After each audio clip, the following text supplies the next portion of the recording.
Iran जंग ने Saudi अरब में शराब की किल्लत पैदा कर दी। सऊदी हुकूमत ने गैर मुल्की माहिरीन और पेशावर अफराद को रागिब करने के लिए इस एक लाइसेंस याफ्ता दुकान की इजाजत दी है। सऊदी अरब के दारुल हुकूमत रियाज में वाक़ई मुल्क के वाहिद शराब खाने में बियर, वाइन और टीकीला जैसी अल्कोहल मसनूआत की शदीद कमी पैदा हो गई है। बरतानवी खबर रसा एजेंसी राइटर्स की एक रिपोर्ट के मुताबिक स्टोर पर आने वाले खरीदारों का कहना है कि ईरान के साथ जारी जंग की वजह से पैदा होने वाली रुकावटों ने सप्लाई को मुतासिर किया है, जिसके बाइस शिपमेंट्स में ताखीर हो रही है।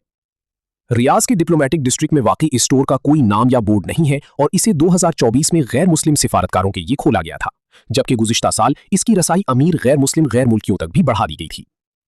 अगरचि सऊदी अरब में 1952 से शराब पर आयद पाबंदी सरकारी तौर पर अब भी बरकरार है, लेकिन मुमलिकत ने गैर मुल्की माहिरीन और पेशावर अफराद को रागिब करने के लिए इस एक लाइसेंस याफ्ता दुकान की इजाजत दी है।